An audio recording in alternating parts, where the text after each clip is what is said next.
Hi, welcome back. I'm Christine from the Aussie Keto Couple, and today I'm going to show you how to make chocolate chia pudding.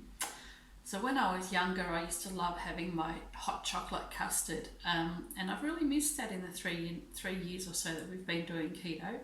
But I finally worked out a new recipe and a way to enjoy it. So what I've got here, I made this about an hour ago, so it hasn't quite set yet, but this is a chocolate pudding. You can eat it hot or you can eat it cold. We like to eat it both ways. So you can just top it with some strawberries and cream and things like that if you want to have it for entertaining, or if you just want to enjoy it in the evenings like Chris and I do all the time. So anyway, hang around. I'm going to show you how to make a chocolate chia pudding or custard, or in the time it takes to drink a cup of coffee. Still over there and I haven't finished it yet. Anyway, hang around and I'll show you what to do. Alright, so we're going to need a saucepan. Just for the purpose of this video, I'm going to use something a little bit shallower and wider. Normally I just use a normal small saucepan. So what we're going to put in here, all the ingredients all going together at once except for the chia. So we've got one whole egg,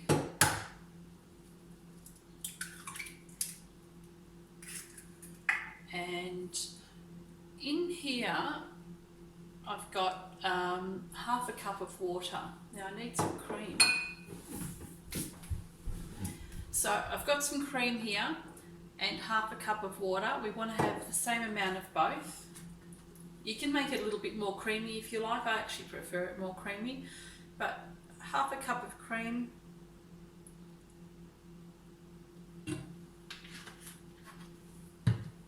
and all that will go into the pan or the bowl.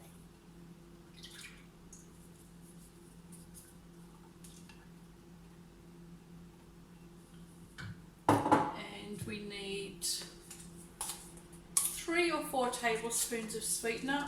I use nat beer. I find that this doesn't have a really bad aftertaste. It's quite nice. So 3 or 4 teaspoons.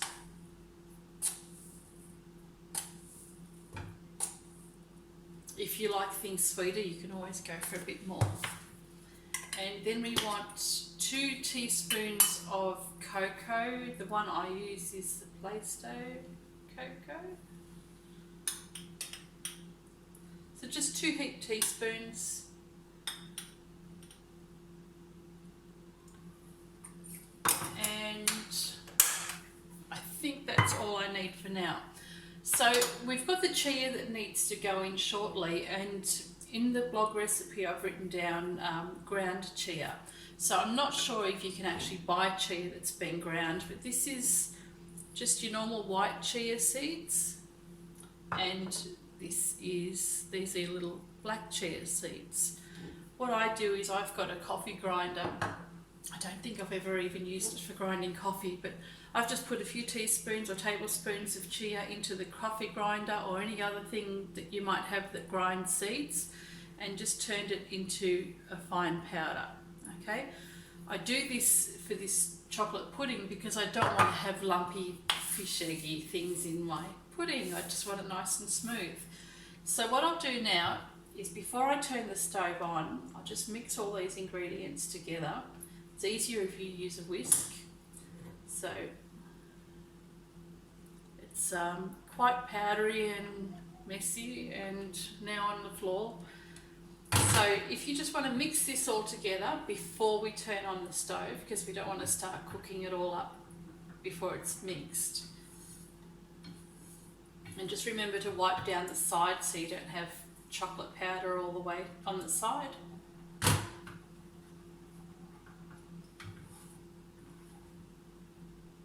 And it doesn't matter if the chocolate's still lumpy, because as that cooks and heats up, the lumps will disappear, especially when you add the chia to it as well.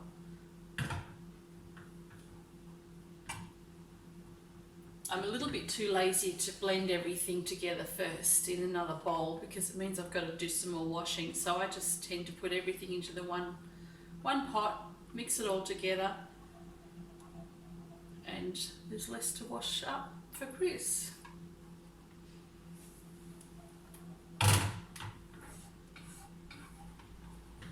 So that's fairly well mixed together now. There's still lots of lumps and things like that in there, but that will all come out in the heat. Alright, so just turn the stove on and just place this on top of the stove. Keep on stirring. We don't want this to go lumpy. We want everything to be a nice, smooth, even consistency. And keep wiping the sides of the bowl down as well so that you don't have everything drying out on the side. One thing you'll notice as you're cooking this, whilst it's cold and not thick, it'll come away easily from the side of the pan. It's quite runny. Hopefully you can see that a little bit there.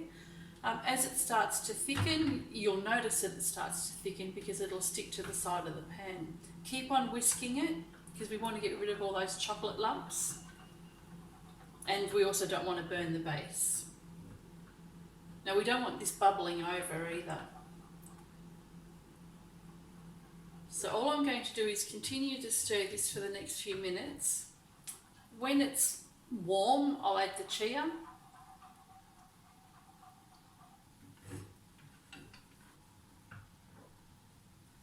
So this is starting to get a little bit warm, and you can see that it's starting to stick to the side of the pan a little bit longer than it was before, and it's still quite lumpy, but that's not a problem.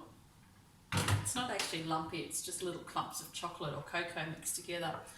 So what I need now is the ground chia. So all I'm going to do is put 2 teaspoons of this in. If you want it really thick, you can put another teaspoon in, but this actually does still thicken up a bit when it cools down. So just 2 heaped teaspoons of chia.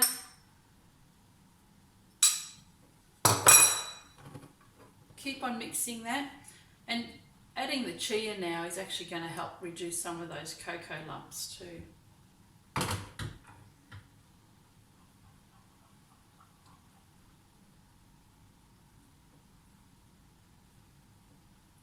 So now it's just starting to bubble a little bit, and I don't want it to be bubbling too vigorously.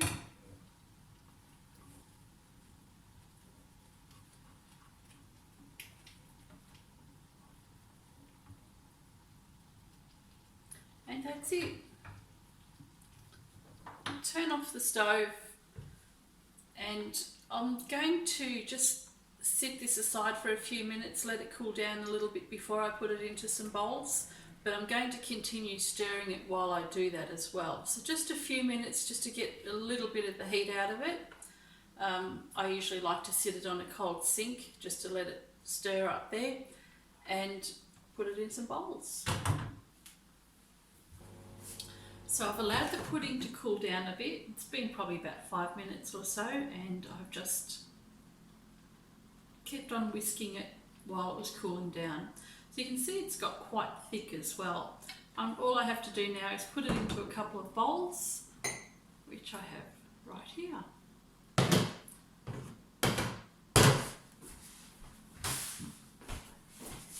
Much easier with a spatula.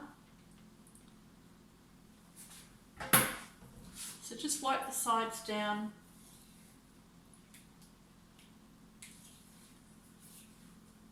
And pour this into a couple of bowls. I don't usually look so unco, but you know, this is all for you guys.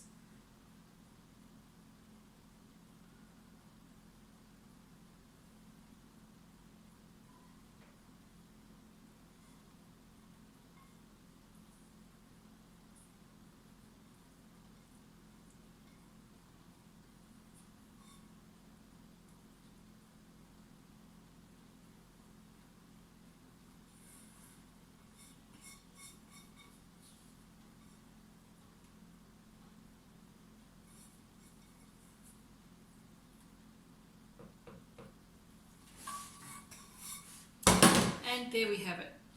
2 bowls of really yummy hot chocolate custard or chocolate pudding. If you like a nice runny sauce, don't add the chia. You can have a really nice, just a chocolate sauce without adding the chia. So I guess I have to give you the taste test. I know it's going to be good. So this is the one that I've just prepared. Nice and thick and runny. Well, you can't have thick and runny together, can you? But you know what I mean. So that's, if you like it hot, really, really delicious. If you like it cold, here's one I've prepared earlier. This one I did about an hour ago. So it hasn't quite set yet, but that is it from about an hour ago.